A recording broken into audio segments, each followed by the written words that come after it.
Hello student, today we are going to study another experiment. The aim of this experiment is to study and understand hands-on training about foreign body airway obstruction, that is FBAO. तो यहाँ पे जो होता है ये foreign body airway obstruction की how to give the training to treat the airway obstruction, that is nothing but the choking. तो ये चोकिंग होती है, that is the physiological response to sudden obstruction of airway. जब गले से कोई चीज़ airway में हमें ऑब्स्ट्रक्ट होती है, वहाँ पे जाके रुकती है, तो इस वजह से ब्रीदिंग नहीं हो पाती.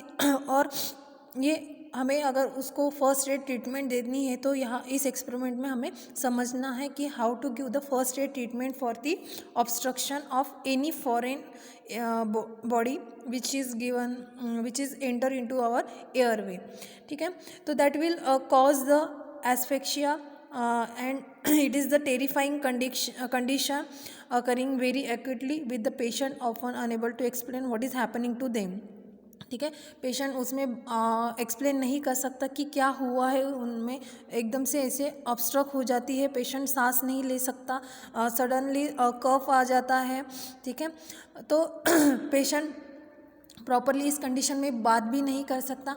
अभी ये पेशेंट जो है वो एडल्ट भी हो सकते हैं, चाइल्ड भी हो सकते हैं या इन्फेंट भी हो सकते हैं.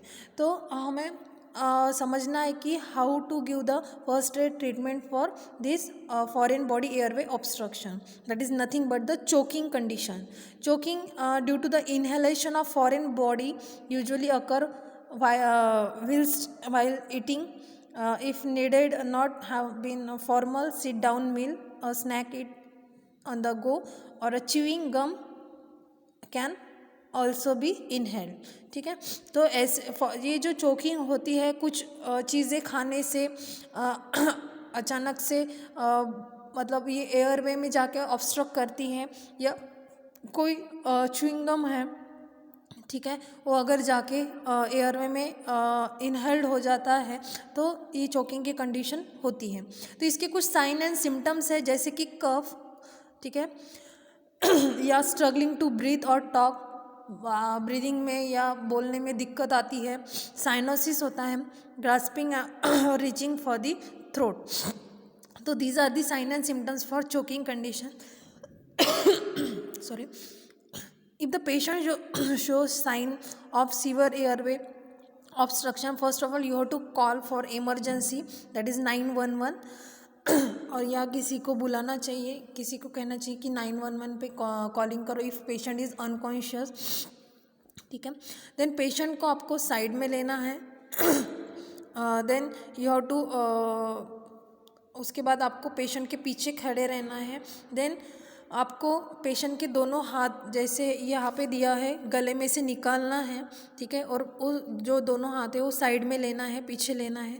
Then you have to make like this, दोनों हाथ आपको ऐसे रखना है और जो आपके स्टमक के ऊपर आपको यहाँ पे स्टमक पे रखना है हाथ. ठीक है, फिर उसके बाद आपको जो पोजीशन है वो इनवर्ट ऐसे ऊपर नीचे करना है.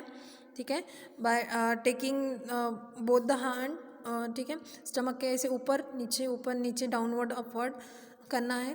फिर आपको चेक करना है कि गले में से जो चीज़ है वो बाहर आ रही है या नहीं. ठीक है, अगर नहीं आ रही तो फिर से आपको वो साइकिल रिपीट करना है, ऊपर नीचे. अगर पेशेंट इफ़ अनकॉन्शियस तो उसको ज़मीन पे लेटाना है. ठीक है, फिर उसके बाद आपको उसके जो चेस्ट है CPR हमें उसको देनी है, जैसे हमने चेस्ट पे कॉम्प्रेशन 30 कॉम्प्रेशन देने चाहिए. ठीक है, उसके बाद वो ब्रीदिंग हो रही है या नहीं आपने चेक करना है, या फिर हमें उसको माउथ से ब्रीदिंग देनी है. फिर से हमें उसको 2 बार ब्रीदिंग, रेस्क्यू ब्रीदिंग, फिर से 30 साइकिल रिपीट करना है कॉम्प्रेशन का.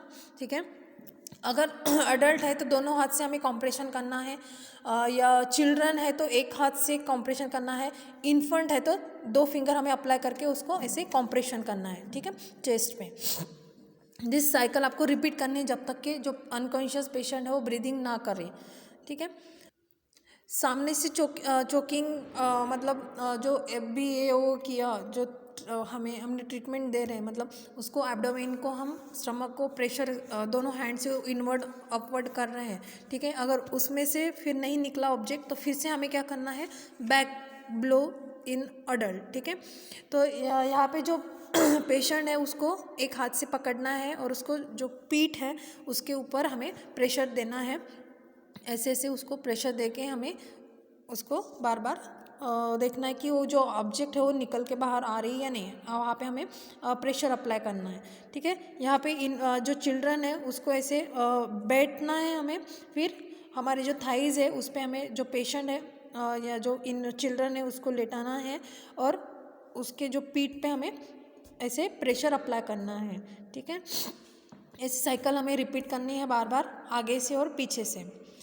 फर्स्ट हमें आगे से करनी है, यहाँ पे दिया है, ठीक है। फिर आगे से होने के बाद हमें पीछे से नेक्स्ट स्टेप करनी है। तो जो कॉज है चोकिंग के, that is mostly during eating and drinking, ठीक है। ये खाने के समय या पीने के समय ये चोकिंग हो सकती है। कोई भी मटेरियल अगर एयरवे जो है वहाँ पे अगर जाके रुकती है या ऑब्स्ट्रक होती है तो इसके वजह से चोकिंग होता है। जो डेथ होती है मोस्टली वो चोकिंग के वजह से होती है, because of causing mostly food 87%। अगर कुछ स्मॉल ऑब्जेक्ट है उसके वजह से होती है 13% डेथ हो सकती है होती है particular problem in children. Then people इसमें अगर प्रॉपर ट्रेनिंग नहीं रहे तो ये रिस्की होती है। तो इसमें जो ट्रेनिंग है वो प्रॉपरली देना चाहिए, सबको पता होनी चाहिए कि how to treat the choking as a first aid treatment. तो जो चोकिंग इंसिडेंट होता है ये मोस्टली प्रॉपरली जो खाने के समय होता है या प्रॉपर ड्रिंकिंग नहीं करने की वजह से होता है, ड्रिंकिंग वाटर वगैरह।